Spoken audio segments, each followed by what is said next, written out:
90% H1B visa. 90% of applications, 90% from India contain fraudulent documents or involve unqualified applicants. 11 பேரை arrest பண்ணியிருக்கிறாங்க. 1 லட்சத்துக்கு மேற்பட்ட fake degree certificates. Finance law enforcement in India claim it has uncovered a network.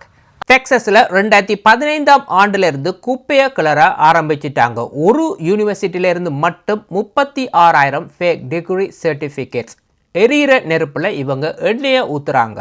Over millions of dollars of fine because they got caught for misusing the. These guys clearly lie. 7 years experience in Java and this guy's like Java. What is Java? வாரவங்க எல்லாரும் ஏதோ ஒரு டிகிரியோட தான் வெளிநாடு வாராங்க. இதுல யாரு உண்மை யாரு பொய்ண்டு யாருக்குமே தெரியாது. செய்யற வேலைக்கும் வைத்திருக்கிற சர்டிபிகேட்டுக்கும் சம்பந்தமே இல்லை. டைம் ஆஃப் இந்தியா என்ன சொல்லுது? உலகத்திலேயே அதிகமாக ஃபேக் டிகிரி விற்கும் நாடு இந்தியா தான். On the H-1B visa scams, where you have mostly Indian, for whatever reason, recruiting companies.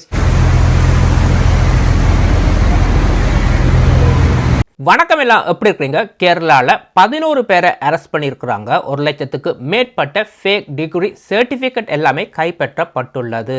மொத்தமாக 22 இன்ஸ்டிடியூட்டுக்கு இதில் சம்பந்தம் உள்ளது. யூனிவர்சிட்டி, காலேஜ் எல்லாம் சேர்த்து. மெயினாக தினேஷ் என்பவரை 2வது தடவையாக அரெஸ்ட் பண்ணி இருக்கிறாங்க. இங்கே பழைய குப்பையை கிளற ஆரம்பிச்சிட்டாங்க. ஒரு யூனிவர்சிட்டியிலேருந்து மட்டும் 36,000 ஃபேக் டிகிரி சர்டிஃபிகேட் வெளியில் போய் உள்ளது. கடைசியாக 200 H1B விசா இஷ்யூ பண்ணியிருக்கிறாங்க. எல்லாமே ஃபேக் டாக்குமெண்ட் இப்போ கண்டுபிடிச்சிருக்கிறாங்க.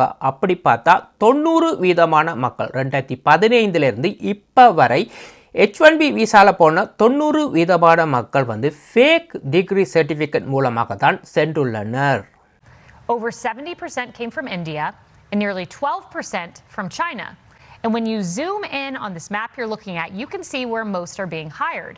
The dark red spots show a high density of H-1B visa holders. And now we're learning more about the fraud within the program. One former official tells Newsweek that up to 90% of applications, 90% from India contain fraudulent documents or involve unqualified applicants. And finance law enforcement in India claim it has uncovered a network of universities that produce fake degrees which were possibly used to obtain these high-skilled H-1B visas, including one school which allegedly stole over 36,000 fake degrees, sold I should say. It cost as little as $1,400 for one of those. And while these are supposed to be high-skilled employees, during almost all of Biden's time in office, 83% got junior or entry-level positions. And now Texas is taking action, cracking down on those abusing the program. Time of India என்ன சொல்லுது? உலகத்திலேயே அதிகமாக fake degree செல் பண்ணுற நாடு India தான். இதே போன வருடம் ஆஸ்திரேலியா கிளைம் பண்ணியிருந்தாங்க.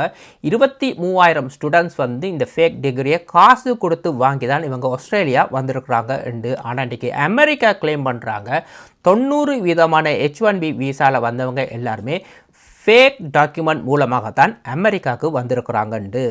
23,000 foreign students were caught purchasing their qualification, which is a breach of Condition 8202. Minister, will you cancel the visas of these 23,000 students and any others who cheated when purchasing their qualification? இப்போ வெளிநாட்டுக்கு வரவங்க எல்லாருமே ஒரு டிகிரியோட தான் வராங்க. Masters, doctors, nurse, auto mechanic, என்ஜினியர்னு சொல்லி எல்லா வீட்லேயுமே சர்டிஃபிகேட் ஓன்லேயே ஒட்டி வச்சுருப்பாங்க. ஆனால் செய்கிற வேலைக்கும் இந்த சர்டிஃபிகேட்டுக்கும் சம்பந்தமே இருக்காது. அன்றைக்கு ஒருவங்க நர்ஸ்ன்னு சொல்கிறாங்க, ஆனால் ரெஸ்டாரண்ட்டில் வெயிட்டராக வேலை செய்கிறாங்க. இன்னும் 2 பேர் ஆட்டோ மெக்கானிக்கு படிச்சிருக்கிறாங்க. வின்டர் டயர் கூட மாற்ற தெரியவில்லை. மெயினான சர்டிஃபிகேட் எல்லாமே எங்கே பிரிண்ட் பண்ணுறாங்கன்னு சொன்னால் பொள்ளாச்சியிலேயும் தமிழ்நாட்டிலேயும் தான் பிரிண்ட் பண்றாங்க. இங்க லோக்கல் டிகிரி சர்டிஃபிகேட் மட்டுமே இல்ல, இன்டர்நேஷனல் ஃபாரின் சர்டிஃபிகேட்டும் பிரிண்ட் பண்ணுறாங்க. டிஸ்ட்ரிபியூட்டரை பாருங்க, பெங்களூர்லேருந்து கேரளா, பிற தமிழ்நாடு, கர்நாடகா, ஆந்திர பிரதேஷ், மகாராஷ்டிரா, கோவா, டெல்லி, வெஸ்ட் பெங்கால் மட்டும் இந்த சர்டிஃபிகேட் டிஸ்ட்ரிபியூட் பண்ணிக்கொண்டே இருக்கிறாங்க. இந்த ரெய்டில் 1 லட்சத்துக்கு மேற்பட்ட ஃபேக் டிகிரி சர்டிஃபிகேட் எல்லாமே பிடிப்பட்டுள்ளது. ஆனால் இதுக்கு முதல்ல மொத்தமாக 5.4 மில்லியன் காப்பியை இவங்க பிரிண்ட் பண்ணி இருக்கிறாங்க. அது எல்லாமே ஆல்ரெடி வெளியில் போயிட்டுது. அதை விட அச்சடிக்கிற சேல், அட்வான்ஸ் பிரிண்டிங் மெஷின், டிகிரிக்கான டெம்ப்ளேட்ஸ் எல்லாமே பிடிபட்டுள்ளது. ஒரு சர்டிஃபிகேட் விலை வந்து 75,000 இந்தியன் ருபீஸ்லேருந்து 1.5 லட்சம் மட்டும் விற்பனை செய்யப்படுகின்றது. முக்கியமாக இவங்க வந்து engineering, medical certificate, nursing certificate தான் அதிகமாக பிரிண்ட் பண்ணுறாங்க. இப்போ வந்து ஒரு யூனிவர்சிட்டியிலேருந்து மட்டும் 36,000 சர்டிஃபிகேட் இங்கே பிடிபட்டுள்ளது. ஸோ இதில் வந்து 22 இன்ஸ்டிடியூட்டுக்கும் இவங்களுக்கும் ஒரு சம்பந்தம் இருக்குது. இவங்களுடைய உதவி இல்லாமல் இந்த சர்டிஃபிகேட் வந்து பிரிண்ட் செய்யப்படாது. இதையும் இந்த இன்வெஸ்டிகேஷனில் கண்டுபிடிச்சிருக்காங்க. அமெரிக்கா இப்போ என்ன கிளைம் பண்ணுறாங்கன்னு சொன்னால் 90% வந்து H1B விசாக்கு வந்து ஃபேக் டிகிரி டாக்குமெண்ட்டை யூஸ் பண்ணி தான் அமெரிக்காவில் வராங்கண்டு. அது மட்டுமில்லை, இப்போ பெரிய 4 மல்டி மில்லியன் கம்பெனியை வந்து ஃபைன் பண்ணியிருக்கிறாங்க. வந்து H1B விசா ஸ்கேம்ட பேரில் வந்து ஆல்ரெடி ஃபைன் பண்ணி மில்லியன் கணக்கில் வந்து பே பண்ண சொல்லியிருக்கிறாங்க. சாதாரண பொது மக்கள், சின்ன சின்ன மீடியாக்கள் எல்லாமே டெக்ஸஸில் போய் ஒவ்வொரு H1B விசாவுமே கதவை தட்டுறாங்க. ஒரு கதவு, அதாவது 30 ஆஃபீஸில் வந்து யாருமே இல்லை, எல்லாமே பூட்டி கிடக்கு. ஒரு வருஷத்துக்கு முதல்ல பூட்டின கதவு அப்படியே இருக்குது. ஒரு சிலர் வந்து ஒரு மெயில் பாக்ஸை வச்சே பிஸ்னஸ் செய்கிறாங்க. Mailbox in the cyberspace? Where are these Indians? This location looks to be a completely empty office, nothing in there. Take a look. Emptiness is all I can see. There should be 18 people working out of here. Signage here indicating this place has been under renovation or construction since March 6, 2025. Where have the employees gone to work the last year? According to what I'm seeing here, there should be 34 people working on site. Your call has been forwarded to the voicemail for No one is available to take your call. And the difference between what a real H1B work site should look like compared to all of these ghost offices or seemingly staged work sites was immediately apparent. இப்போ என்னன்னு சொன்னால், எரியிற நெருப்பில் எண்ணெயை ஊற்றுற மாதிரி பாருங்க, இவங்களோட வாயாலே இவங்களே உண்மையை சொல்கிறாங்க. இந்த வீடியோ பாருங்க. Over millions of dollars of fine because they got caught for misusing the visa category. Okay. The other companies are small boutique scam companies. So they'll have a main office in Hyderabad. And they'll have a offshore just for postal address sake one office in the US. So when you graduate, let's say you graduate from university, you didn't get any job. Correct. I will hire you on my payroll. You're not doing any job. Correct. Some fake paperwork I'll do. I will provide you food. I will provide you accommodation. You just hang out with these boys in this dormitory, 10 other guys like you. And I will go and secure contracts from smaller companies that need IT. Like some hick town in Ohio has a small water company. They don't know how to do IT. They need a SAP website or whatever. It'll be like, I have a guy who has 20 years experience, and that's you who just graduated. So everything is, guys. These guys clearly lie. 7 years experience in Java, and this guy's like, Java? What is Java? Right? Okay, now you... இந்த வியாபாரம் எப்படி நடக்குதுன்னு சொன்னால், போகிற வாரவனை எல்லாமே இதை செய்கிறான்.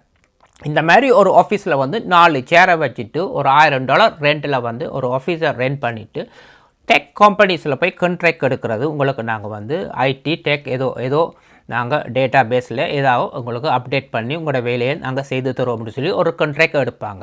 அந்த கான்ட்ராக்டை யூஸ் பண்ணி இவங்க என்ன செய்கிறாங்க, ஒரு 10 பேரை வந்து H1B விசான்னு சொல்லி அங்கேருந்து லட்சக்கணக்கில் அவங்க பணத்தை கொடுத்து இங்கே வருவாங்க. அதாவது இந்த கம்பெனி ஓனர் வந்து லட்சக்கணக்கில் மேக் பண்ணுவார். வாரவங்க வந்து இவங்களுக்கு கீழே வேலை செய்ய மாட்டாங்க. ஒரு சிலர் வேலை செய்வாங்க ஒரு கொஞ்சம் காசுக்கு. ஸோ இந்த டெக் கம்பெனிஸில் கொடுக்குற கான்ட்ராக்டுள்ள வேலை எல்லாமே இவங்க என்ன செய்வாங்கன்னு சொன்னால், ஆன்லைன் மூலமாக இந்தியாவுக்கு வந்து ஒர்க் ஃப்ரம் ஹோம்னு சொல்லி இந்தியாவில் இருக்கிறவங்க ஒரு 15% சேலரியில் வந்து இவங்களுக்கு செய்து கொடுப்பாங்க. அங்கேருந்து அந்த டாக்குமெண்ட் இங்கே ஒரு சிலர் வந்து அதை வந்து இங்கே இருக்கிற கம்பெனிஸுக்கு வந்து சப்மிட் பண்ணுவாங்க. ஸோ இந்த H1B விசாவில் வாரவங்க ஒருத்தருமே இங்கே வேலை செய்கிற இல்லை.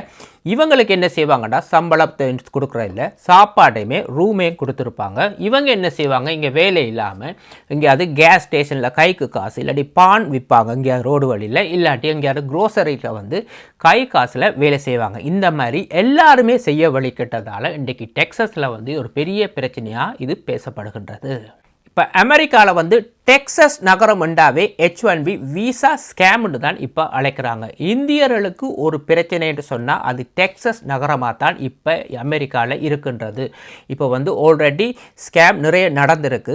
சாதாரண பொதுமக்களே போய் இவங்கள்ட்ட நேருக்கு நேர் கேள்வியெல்லாம் கேட்க ஆரம்பிச்சுட்டாங்க. அதே நேரத்தில் இமிக்ரேஷனுமே இப்போ ஸ்ட்ரிக்ட் பண்ணிட்டாங்க. இப்போ ஆல்ரெடி H1B விசான்னு சொல்லி சின்ன சின்ன கம்பெனிஸ் எல்லாம் இருந்து சும்மாவே மூடி இருந்த கம்பெனியை இப்போ கம்ப்ளீட்டாக மூடுறாங்க பயத்தில். ஏன்னு சொன்னால் பிடிக்கிறாங்கண்டு. இப்போ அது ஒரு பக்கம். மற்றது H1B விசாவில் வந்தவங்க கூட இப்போ அந்த சிட்டியில் இருக்க இப்போ கொஞ்சம் தயங்குறாங்க.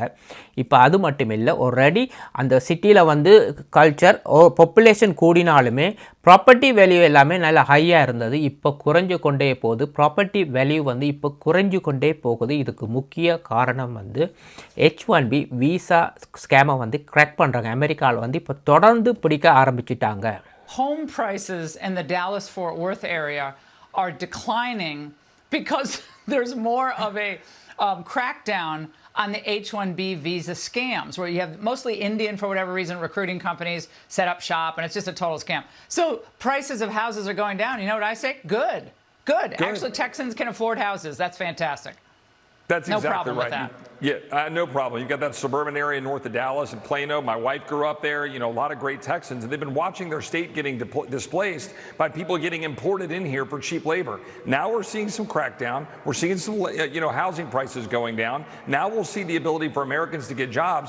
இப்போ H1B விசாவில் வந்தவங்க, இதுக்கு முதல்ல 10 வருஷத்துக்கு முதல்ல வந்தவங்க எல்லாருமே இது ஒரு ஃபேக் டிகிரியில் தான் வந்தவங்கன்னு சொல்லி 2015ஆம் ஆண்டுலேருந்து இவங்க இதை வந்து கிளற வலிக்கிட்டாங்கன்னு சொன்னால் இங்கே வந்து சிட்டிசன் அல்லது க்ரீன் கார்டுக்கு ஒரு பெரிய பிரச்சனை வரதுக்கான வாய்ப்பு இருக்குது. இருந்தாலும் மறக்காமல் கமெண்ட் பண்ணுங்கள். இன்னும் ஒரு வீடியோவில் சந்திக்கும் வரை நன்றி, வணக்கம்.